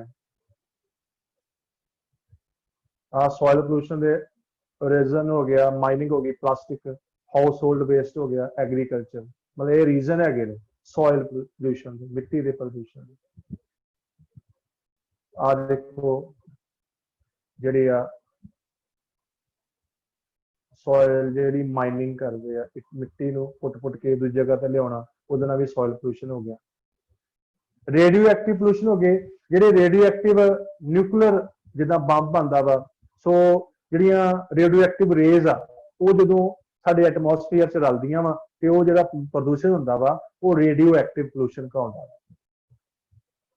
ਇਹਦੇ ਵੇਖੋ ਬਹੁਤ ਜ਼ਿਆਦਾ ਇਹ ਇਫੈਕਟ ਪਾਉਂਦਾ ਵਾ। ਅੱਜ ਕੱਲ੍ਹ ਇਹ ਬਹੁਤ ਜ਼ਿਆਦਾ रेडियो एक्टिव पोल्यूशन ਦੇ ਕਾਰਨ ਦੇਖੋ ਡਿਸੀਜ਼ਸ ਜਿਹੜੇ ਆ ਉਹ ਮਤਲਬ blood in cough, ulcer, swelling in bone joints, cancer, मतलब नामराद बीमारियां जिहड़ियां ओही आप छेड़ते हैं। Lung cancer, skin cancer, bone cancer, eye problems, ते होर भी बहुत ज़्यादा इहदियां जिहड़ियां मतलब जिहड़ियां इहो जिहियां बीमारियां वा जिहड़ियां नामराद है, जिन्हां दा इलाज ही नहीं कई बारी हैगा। सो इस करके रेडियो एक्टिव पोल्यूशन के कारण इनू अवॉइड कि न्यूक्लियर प्लांट जिहड़े आ अवॉइड करो। Avoid using nuclear weapons, have proper treatment nuclear waste, ਤੇ ਮਤਲਬ ਨਿਊਕਲੀਅਰ ਵੇਸਟ ਦਾ ਚੰਗੀ ਤਰ੍ਹਾਂ ਮਤਲਬ ਟ੍ਰੀਟਮੈਂਟ ਉਹਨੂੰ ਵੇਸਟ ਨੂੰ। ਅਵੋਇਡ ਮਾਈਨਿੰਗ ਆਫ ਯੂਰੇਨੀਅਮ, ਮਤਲਬ ਟੂ ਮਿਨੀਮਲ, ਮਤਲਬ ਯੂਰੇਨੀਅਮ ਦੀ ਜਿਹੜੀ ਮਾਈਨਿੰਗ ਉਹਨੂੰ ਘਟਾਇਆ ਜਾਵੇ। ਲੋ ਜੀ ਆ ਸਾਰਿਆਂ ਨੇ ਹੁਣ ਮਤਲਬ ਸਾਰਿਆਂ ਜਾਣੇ ਦੀ ਭੂਮਿਕਾ ਵਾ। ਲਾਸਟ ਵਿੱਚ ਮੈਂ ਗੱਲ ਕਰ ਰਿਹਾ ਵੀ ਪ੍ਰਦੂਸ਼ਣ ਨਿਵਾਰਨ ਵਿੱਚ ਸਾਡੀ ਭੂਮਿਕਾ ਕੀ ਹੋਣੀ ਚਾਹੀਦੀ। ਭਾਵੇਂ ਸਰਕਾਰ ਨੂੰ ਪ੍ਰਦੂਸ਼ਣ ਵਾਧੇ ਲਈ ਨਿਰੰਤਰ ਕਰਨ ਦੇ ਲਈ ਅਧਿਕ ਕਦਮ ਚੁੱਕਣੇ ਚਾਹੀਦੇ ਆ, ਪਰ ਜੀਣਾ ਧਰਤੀ ਤੇ ਆਪਾਂ ਨਾ, ਤੇ ਸਾਨੂੰ ਵੀ ਆਪਣੇ ਜੀਵਨ ਨੂੰ ਬਚਾਉਣ ਵਾਸਤੇ ਵਾਤਾਵਰਨ ਨੂੰ ਸਾਫ਼ ਸੁਥਰਾ ਬਣਾਉਣਾ ਚਾਹੀਦਾ। ਹਰ ਵਿਅਕਤੀ ਦਾ ਕਰਤੱਵ ਵਾ। ਆਟੋਮੋਬਾਈਲ ਦਾ ਇਸਤੇਮਾਲ ਨਿਊਨਤਮ ਕਰਨਾ ਚਾਹੀਦਾ ਵਾ, ਸਾਈਕਲ ਦੀ ਵਰਤੋਂ ਕਰਨੀ ਚਾਹੀਦੀ ਆ। ਪ੍ਰਦੂਸ਼ਣ ਦੇ ਮੁੱਖ ਕਾਰਨ ਜਨਸੰਖਿਆ ਦੇ ਵਾਧੇ ਨੂੰ ਨਿਯੰਤਰਣ ਕਰਨਾ ਚਾਹੀਦਾ ਵਾ। ਨਦੀਨ ਨਾਸ਼ਕਾਂ ਤੇ ਕੀਟਨਾਸ਼ਕਾਂ ਦੇ ਅਧਿਕ ਪ੍ਰਯੋਗ ਤੋਂ ਬਚਣਾ ਚਾਹੀਦਾ ਵਾ। ਸ਼ਾਦੀਆਂ ਤੇ ਤਿਉਹਾਰਾਂ ਤੇ ਪਟਾਕਿਆਂ ਦੀ ਵਰਤੋਂ ਨਿਯੰਤਰਣ ਕਰਨੀ ਚਾਹੀਦੀ ਆ। ਸੋ ਅਧਿਕ ਤੋਂ ਅਧਿਕ ਬੂਟੇ ਲਗਾਉਣੇ ਚਾਹੀਦੇ ਆ, ਕਿਉਂਕਿ ਇਹ ਹਵਾ ਨੂੰ ਸ਼ੁੱਧ ਕਰਦੇ ਆ, ਧੁਨੀ ਪ੍ਰਦੂਸ਼ਣ ਘੱਟ ਕਰਦੇ ਆ। ਮਸ਼ੀਨਾਂ ਦੇ ਵਿੱਚ ਧੁਨੀ ਉਤਪਾਦਨ ਪੁਰਜੇ ਢੁਕਵੇਂ ਲਿਪ ਪਦਾਰਥਾਂ ਨਾਲ ਢੱਕੇ ਹੋਣੇ ਚਾਹੀਦੇ ਆ, ਜੋ ਧੁਨੀ ਉਤਪਾਦਨ ਨੂੰ ਵੇਖ ਸਕਣ। ਤੇ ਲਾਊਡ ਸਪੀਕਰਾਂ ਤੇ ਧੁਨੀ ਵਿਸਤਾਰਕਾਂ ਦੀ ਵਰਤੋਂ ਦਿਨ ਵਿੱਚ ਨਿਸ਼ਚਿਤ ਘੰਟਿਆਂ ਤੇ ਨਿਸ਼ਚਿਤ ਤੀਬਰਤਾ ਦੇ ਨਾਲ, ਮਤਲਬ ਉਹਦੀ ਜਿਹੜੀ ਇੰਟੈਂਸਿਟੀ ਆ ਉਹ ਮਤਲਬ ਜੋ ਪਾਬੰਦੀਸ਼ੁਦਾ ਹੋਣੀ ਚਾਹੀਦੀ ਆ, ਵੀ ਜਿੰਨੀ ਸਾਡੀ ਆਵਾਜ਼ ਆ, ਜਿੱਦਾਂ ਮੈਂ ਤੁਹਾਨੂੰ ਹੁਣੇ ਦੱਸਿਆ ਡੈਸੀਬਲ, ਜਿਹੜੀ ਸਾਡੀ ਸੁਣਨਯੋਗ ਆ ਉਹਦੇ ਅਧੀਨ ਹੋਣਾ ਚਾਹੀਦਾ। ਸੋ ਆ ਇੱਕ ਸਲਾਈਡ ਜਿਹੜੀ ਆ ਸਾਰਿਆਂ ਨੂੰ ਆਪਣੇ ਦਿਮਾਗ 'ਚ ਬਿਠਾਉਣੀ ਆ। ਮੈਨੂੰ ਆਸ ਆ ਵੀ ਤੁਸੀਂ ਮਤਲਬ ਆਉਣ ਵਾਲਾ ਭਵਿੱਖ ਆਪਾਂ ਬਚਾਉਣਾ ਵਾ। ਪਰ ਦੇਖੋ ਜਦੋਂ ਆਉਣ ਵਾਲਾ ਭਵਿੱਖ ਬਚਾਈਏ, ਪ੍ਰਦੂਸ਼ਣ ਮੁਕਤ ਦੇਸ਼ ਬਣਾਈਏ। ਸੋ ਮੈਂ ਮਤਲਬ ਬਟਾਲਾ ਸ਼ਹਿਰ ਤੋਂ ਰਹਿਣ ਵਾਲਾ ਵਾਂ, ਤੇ ਬਟਾਲੇ ਦੇ ਤੁਸੀਂ ਕਵੀ ਸ਼ਿਵ ਕੁਮਾਰ ਬਟਾਲਵੀ, ਸ਼ਿਵ ਦਾ ਸ਼ਹਿਰ ਆ, ਸੋ ਉਹਨੇ ਵੀ ਰੁੱਖਾਂ ਬਾਰੇ ਬੜੀ ਗੱਲ ਕੀਤੀ, ਕਿਉਂਕਿ ਰੁੱਖ ਜਿਹੜੇ ਆ ਜੇ ਲਾਵਾਂਗੇ ਹਵਾ ਵੀ ਦੂਸ਼ਿਤ ਨਹੀਂ ਹੋਊਗੀ, ਪਾਣੀ ਨੂੰ ਦੂਸ਼ਿਤ ਹੋਣ ਤੋਂ ਬਚਾਉਂਦੇ ਆ, ਤੇ ਮਿੱਟੀ ਦਾ ਦੂਸ਼ਿਤ ਨਹੀਂ ਹੋਊਗਾ। ਸੋ ਵੱਧ ਤੋਂ ਵੱਧ ਰੁੱਖ ਲਾਈਏ। ਆ ਮੌਸਮ ਵੀ ਹੈਗਾ ਵਾ ਜਿਹਦੇ ਵਿੱਚ ਆਪਾਂ ਰੁੱਖ ਲਾ ਸਕਦੇ ਆ। ਸੋ ਮੈਂ ਇੱਕ ਛੋਟੀ ਜਿਹੀ ਕਵਿਤਾ ਵਾ, ਮਤਲਬ ਕੋਈ ਮੈਂ ਗਾਇਕ ਨਹੀਂ ਹੈਗਾ, ਪਰ ਸ਼ਿਵ ਕੁਮਾਰ ਬਟਾਲਵੀ ਦਾ ਸ਼ਹਿਰ ਆ, ਤੇ ਮੈਂ ਬਟਾਲੇ ਤੋਂ ਬਿਲੋਂਗ ਕਰਦਾ। ਸੋ ਮੇਰੇ ਨਾਲ ਕੋ-ਹੋਸਟ ਕਰ ਰਹੇ ਆ ਮੈਡਮ ਮਨਜਿੰਦਰ ਕੌਰ ਜੀ, ਇਹ ਵੀ ਬਟਾਲੇ ਤੋਂ ਨੇ। ਸੋ ਇਹ ਵੀ ਸ਼ਿਵ ਦੀਆਂ ਰਚਨਾਵਾਂ ਕਾਫੀ ਪੜ੍ਹਦੇ ਆ। ਸੋ ਰੁੱਖਾਂ ਦੀ ਮਹਾਨਤਾ, ਹੁਣ ਇਹਨੂੰ ਮਤਲਬ ਤੁਸੀਂ ਇਹ ਕਵਿਤਾ ਨੂੰ ਮਤਲਬ ਆਪਣੇ ਮਨ 'ਚ ਜਿੱਦਾਂ ਅਸੀਂ ਵਸਾਇਆ ਵਾ, ਤੇ ਕੋਸ਼ਿਸ਼ ਕਰੋ ਵੀ ਇਸ ਤਰ੍ਹਾਂ ਮਤਲਬ ਦਿਮਾਗ ਦੇ ਵਿੱਚ ਜਿਹੜੇ ਤੁਹਾਡੇ ਵੱਜਦਾ ਰਵੇ। ਜਿਵੇਂ ਕੁਝ ਰੁੱਖ ਮੈਨੂੰ ਪੁੱਤ ਲੱਗਦੇ ਨੇ, ਕੁਝ ਰੁੱਖ ਲੱਗਦੇ ਮਾਵਾਂ, ਕੁਝ ਰੁੱਖ ਨੂੰਹਾਂ ਧੀਆਂ ਲੱਗਦੇ, ਕੁਝ ਰੁੱਖ ਵਾਂਗ ਭਰਾਵਾਂ। ਰੁੱਖ ਤਾਂ ਮੇਰੀ ਮਾਂ ਵਰਗੇ ਨੇ, ਜਿਉਣ ਰੁੱਖਾਂ ਦੀਆਂ ਛਾਵਾਂ। ਰੁੱਖ ਤਾਂ ਮੇਰੀ ਮਾਂ ਵਰਗੇ ਨੇ, ਰੁੱਖ ਜਿਉਣ ਰੁੱਖਾਂ ਦੀਆਂ ਛਾਵਾਂ। ਸੋ ਸਾਰਿਆਂ ਦਾ ਬਹੁਤ ਬਹੁਤ ਧੰਨਵਾਦ। ਸੋ ਮੈਂ ਆਪਣੇ ਮਨ ਦੀ ਭਾਵਨਾ ਨਾਲ ਤੁਹਾਡੇ ਨਾਲ ਗੱਲ ਕੀਤੀ ਹੈ। ਸੋ ਮੈਨੂੰ ਆਸ ਆ ਕਿ ਕਾਫੀ ਹੱਦ ਤੱਕ ਪਤਾ ਲੱਗਾ ਹੋਊਗਾ। ਸੋ ਮੈਂ Randhir Singh, surveyor inspector, basically draftsman civil ਦਾ ਵਾ। ਸਾਡੇ ਸਿਵਲ ਇੰਜੀਨੀਅਰਿੰਗ ਦੇ ਵਿੱਚ ਵੀ ਜਦੋਂ ਸੀਵਰੇਜ ਦੇ ਬਾਰੇ ਗੱਲ ਕਰਦੇ ਆ, ਪਬਲਿਕ ਹੈਲਥ ਡਿਪਾਰਟਮੈਂਟ ਆ, ਉਹਦੇ ਵਿੱਚ ਵੀ ਇਹ ਪ੍ਰਦੂਸ਼ਣ ਦੀ ਗੱਲ ਹੁੰਦੀ ਹੈ। ਸੋ ਸਾਡਾ ਟ੍ਰੇਡ ਦਾ ਟੌਪਿਕ ਸੀਗਾ, ਨਾਲ ਕਾਮਨ ਟੌਪਿਕ ਹੋ ਗਿਆ। ਸੋ ਸਾਰਿਆਂ ਦਾ ਬਹੁਤ ਬਹੁਤ ਧੰਨਵਾਦ। ਮੈਂ ਇਸ ਤੋਂ ਬਾਅਦ ਆ ਜਿਹੜੀ ਲਾਸਟ ਸਲਾਈਡ ਹੈਗੀ ਆ, ਇਹ ਤੁਸੀਂ ਵੇਖ ਰਹੇ ਆ, ਇਹਦੇ ਵਿੱਚ ਮਤਲਬ ਆਪਾਂ ਮਿਸ਼ਨ ਫਤਿਹ ਨੂੰ ਵੀ ਰੱਖਣਾ ਵਾ। ਸੋ ਇੱਕ ਥੱਲੇ ਵੇਖੋ, ਤੁਸੀਂ ਵੇਖ ਰਹੇ ਆ, ਮੈਂ ਅੱਗੇ ਵੀ ਦਿਖਾਈ ਆ, ਪਰ ਅੱਜ ਫਿਰ ਮੈਂ ਦਿਖਾ ਰਿਹਾ ਵੀ ਜਿੱਦਾਂ ਸਾਡੇ ਸਤਿਕਾਰਯੋਗ ਟੀਚਰ ਇੰਸਪੈਕਟਰ ਮੈਡਮ ਜੀ, ਮਤਲਬ ਵੇਖੋ ਕਿਸ ਤਰ੍ਹਾਂ ਰਾਤ ਨੂੰ 12 ਵਜੇ ਤੱਕ ਪੀਪੀਟੀਸ ਤਿਆਰ ਕਰ ਰਹੇ ਵਿਚਾਰੇ। ਚਾਹ ਉਹਨਾਂ ਦੀ ਠੰਡੀ ਹੋਣ ਡਈ ਹੈ, ਪਰ ਚਾਹ ਵੱਲ ਕੋਈ ਧਿਆਨ ਨਹੀਂ ਆ। ਪਰ ਸਾਡੇ ਬੱਚੇ ਵੇਖੋ, ਇੱਧਰਲੇ ਬੰਨੇ ਬੱਚਾ ਵੇਖੋ ਕਿੱਦਾਂ ਵੇਖਣ ਡਿਆ। ਸੋ ਇਹ ਚੀਜ਼ਾਂ ਨੂੰ ਆਪਾਂ ਘਟਾਉਣਾ ਵਾ। ਸਿਸਟਮੈਟਿਕਲੀ ਬਹਿ ਕੇ ਆਪਾਂ ਕਲਾਸ ਲਾਉਣੀ ਆ, ਤੇ ਕਲਾਸ ਤਾਂ ਹੀ ਆਪਾਂ ਜਦੋਂ ਇਕਾਗਰ ਚਿੱਤ ਹੋਵਾਂਗੇ, ਮਨ ਨੂੰ ਇਕਾਗਰ ਕਰਾਂਗੇ, ਤੇ ਫਿਰ ਹੀ ਸਾਨੂੰ ਕੁਝ ਸਮਝ ਲੱਗੂਗੀ। ਤੇ ਫਿਰ ਸਾਡੇ ਜਿਹੜੇ ਚੈਨਲ ਦਾ ਜਿਹੜਾ ਮੁੱਖ ਮਕਸਦ ਆ, ਉਹ ਮਤਲਬ ਤੁਹਾਡਾ ਵੀ ਭਲਾ ਹੋਊਗਾ, ਤੇ ਇਹਦੇ ਨਾਲ ਸਾਡਾ ਵੀ ਭਲਾ ਹੋਊਗਾ। ਸੋ ਮੈਂ ਲਾਸਟ ਤੇ ਮਤਲਬ ਮੇਰੀ ਇਹ ਸਲਾਈਡ ਆ, ਮੇਰਾ ਨਾਮ ਹੈਗਾ, ਮੇਰੇ ਨਾਲ ਮੇਰੇ ਸਾਥੀ ਜਗਜੀਤ ਸਿੰਘ ਜੀ। ਸੋ ਸਾਡੇ ਨਾਲ ਅੱਜ ਸਰ ਸਾਡੇ ਡਿਪਟੀ ਡਾਇਰੈਕਟਰ ਵਿਜੇਂਦਰ ਧਵਨ ਜੀ ਉਹਨਾਂ ਵੱਲੋਂ ਇਹ ਮਤਲਬ ਆਗਿਆ ਸੀਗੀ ਵੀ ਪੋਲੂਸ਼ਨ ਦੇ ਉੱਪਰ ਕੁਝ ਬੋਲਿਆ ਜਾਵੇ। ਸੋ ਮੈਂ ਉਹਨਾਂ ਦਾ ਵੀ ਬਹੁਤ ਬਹੁਤ ਧੰਨਵਾਦ ਕਰਦਾ। ਠੀਕ ਹੈ, ਮੈਂ ਉਸੇ ਕੋ ਜਾਣਨਾ ਜੇ ਕਿਸੇ ਦਾ ਕੋਈ ਵਿਚਾਰ ਹੋਵੇ ਤੇ ਉਹ ਕਰ ਸਕਦਾ। ਸਤਿ ਸ਼੍ਰੀ ਅਕਾਲ ਸਰ। ਕੁਐਸਚਨ ਹਾਂਜੀ, ਮੈਂ ਬਟਾਲਾ ਸ਼ਹਿਰ ਤੋਂ ਮੈਡਮ ਮਨਜਿੰਦਰ ਤੇ ਫਤਿਹਗੜ੍ਹ ਚੂੜੀਆਂ ITI ਤੋਂ ਬਲ ਸਰ ਦੇ ਨਾਲ ਜੌਬ ਕਰਦੀ ਹਾਂ। ਤੇ ਅੱਜ ਦਾ ਜਿਹੜਾ ਸਰ ਦਾ ਟੌਪਿਕ ਸੀ ਪੋਲੂਸ਼ਨ ਨੂੰ ਲੈ ਕੇ, ਸਰ ਨੇ ਬਹੁਤ ਵਧੀਆ ਤਰੀਕੇ ਨਾਲ ਐਕਸਪਲੇਨ ਕੀਤਾ। ਔਰ ਪੋਲੂਸ਼ਨ ਨੂੰ ਵਧਾਉਣ ਦੇ ਵਿੱਚ ਸਾਡਾ ਸਾਰਿਆਂ ਦਾ ਹੀ ਓਨਾ ਹੀ ਯੋਗਦਾਨ ਹੈ, ਕਿਉਂਕਿ ਇਕੱਲਾ ਇਨਸਾਨ ਕੋਈ ਵੀ ਕੁਛ ਨਹੀਂ ਕਰ ਸਕਦਾ। ਜਦੋਂ ਅਸੀਂ ਸਾਰੇ ਮੋਢੇ ਨਾਲ ਮੋਢਾ ਮਿਲਾ ਕੇ ਇਕੱਠੇ ਹੋ ਕੇ ਪੋਲੂਸ਼ਨ ਨੂੰ ਖਤਮ ਕਰਾਂਗੇ ਤੇ ਕੋਈ ਵੀ ਇਹੋ ਜਿਹੀ ਨਾਮੁਰਾਦ ਜਿਹੜੀ ਹੈ ਲੱਤ ਲੱਗੀ ਹੈ, ਸਮਾਜਿਕ ਬੁਰਾਈ ਹੈ, ਉਹਨੂੰ ਅਸੀਂ ਖਤਮ ਕਰ ਸਕਦੇ ਹਾਂ। ਜਦੋਂ ਅਸੀਂ ਸਾਰੇ ਏਕਾ ਕਰ ਲਈਏ, ਇੱਕ ਧਈਆ ਕਰ ਲਈਏ ਕਿ ਅਸੀਂ ਇਸ ਚੀਜ਼ ਨੂੰ ਖਤਮ ਕਰਨਾ ਹੈ। ਔਰ ਰੁੱਖਾਂ, ਕੁਝ ਰੁੱਖ ਮੈਨੂੰ ਪੁੱਤ ਲੱਗਦੇ ਨੇ, ਕੁਝ ਲੱਗਦੇ ਨੇ ਮਾਵਾਂ, ਕੁਝ ਲੱਗਦੇ ਨੇ ਭੈਣ ਭਰਾਵਾਂ ਤੇ ਕੁਝ ਧੀਆਂ ਪੁੱਤਰਾਂ ਵਾਂਗੂ।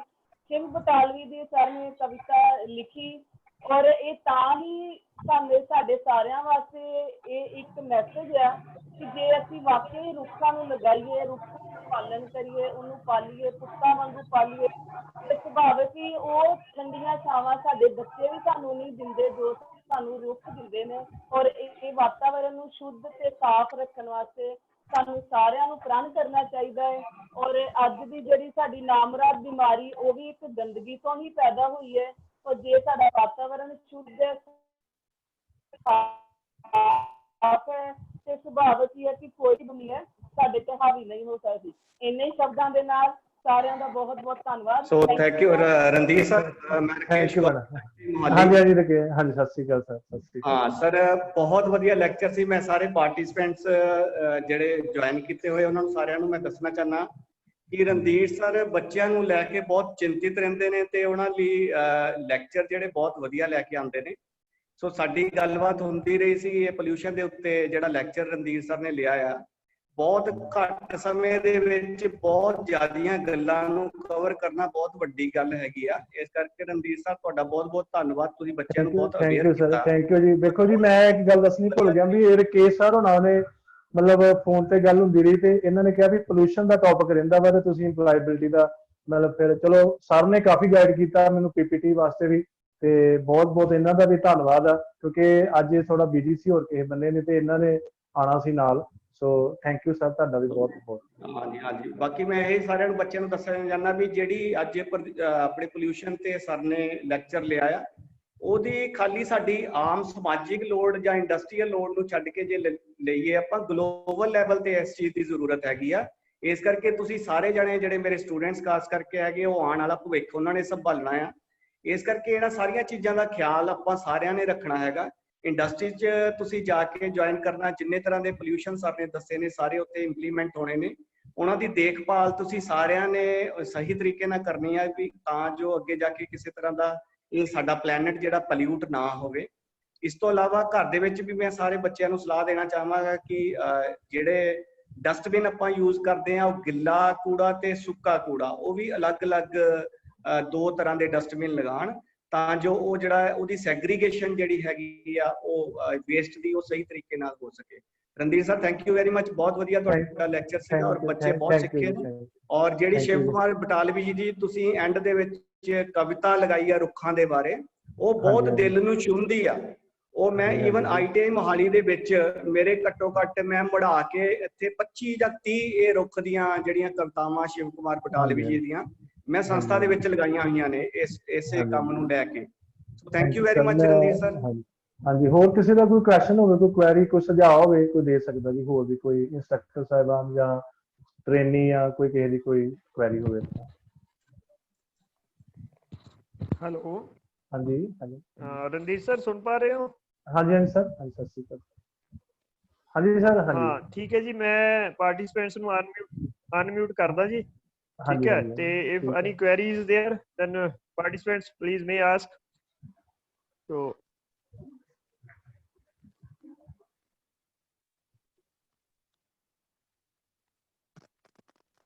just please unmute themselves and ask any question. if any query is there. ਬਹੁਤ ਵਧੀਆ ਸਰ, ਮਦਨ ਲਾਲ ਬੋਲ ਰਹੇ, ਬਹੁਤ ਵਧੀਆ ਪੋਲੂਸ਼ਨ ਦੇ ਉੱਤੇ ਬਹੁਤ ਸੋਹਣਾ ਦਿੱਤਾ ਜੀ। ਸਤਿ ਸ਼੍ਰੀ ਅਕਾਲ ਸਰ ਮਦਨ ਲਾਲ ਸਾਹਿਬ, ਬਹੁਤ ਵਧੀਆ, ਤੁਹਾਡੇ ਕੋਲ ਸਿੱਖੀ ਦਾ ਹੀ ਸਭ ਕੁਝ, ਤੁਸੀਂ ਮਤਲਬ ਗਾਈਡਰ ਹੈਗੇ ਸਾਡੇ, ਬਹੁਤ ਨਹੀਂ ਨਹੀਂ ਧੰਨਵਾਦ। ਜੀ, ਕੋਈ ਗੱਲ ਨਹੀਂ sir.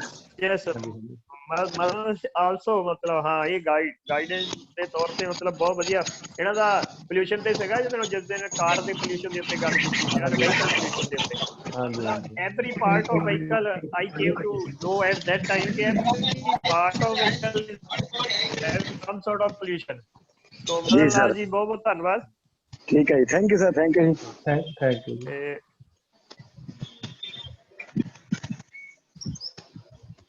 Anybody?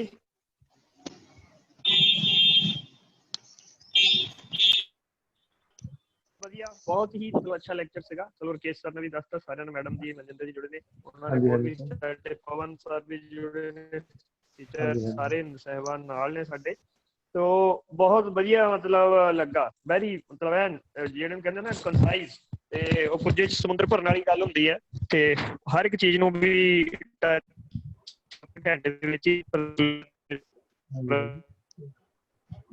Thank you sir. ਸਾਥ ਦਈਏ ਕਿ ਆਪਾਂ ਇਸ ਸਾਰੇ ਜਿਹੜਾ ਸਾਡਾ এনवायरमेंट ਉਹ ਠੀਕ, ਬਹੁਤ ਬਹੁਤ ਧੰਨਵਾਦ। ਬਾਕੀ ਅਗਰ ਕੋਈ ਹੈ ਕੁਐਸਚਨ ਇਸ ਦੀ ਹੈ, ਕੋਈ ਸੁਜੈਸ਼ਨ ਹੈ, ਟੀਚਰ ਸਾਹਿਬਾਨ ਜਾਂ ਸਟੂਡੈਂਟਸ ਸਾਡੇ ਜੁੜੇ ਹੋਏ ਨੇ, ਉਹ ਪਲੀਜ਼ ਆਪਣੀ ਸੁਜੈਸ਼ਨ ਦੇ ਸਕਦੇ ਹਨ, ਜਾਂ ਕੋਈ ਕੁਐਰੀ ਹੈ ਕਿਸੇ ਦੀ।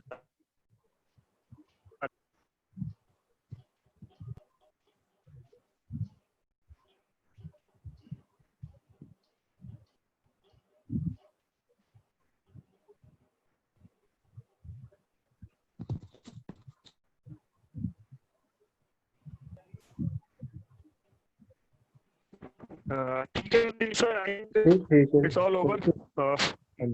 May we end the meeting now, है ना?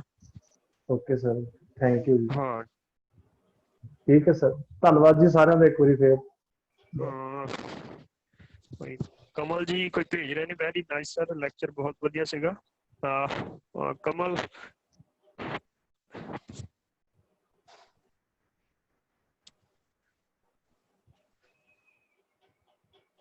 ਚਲੋ ਠੀਕ ਹੈ ਸਰ, ਐਂਡ ਕਰਦੇ ਆ ਜੀ।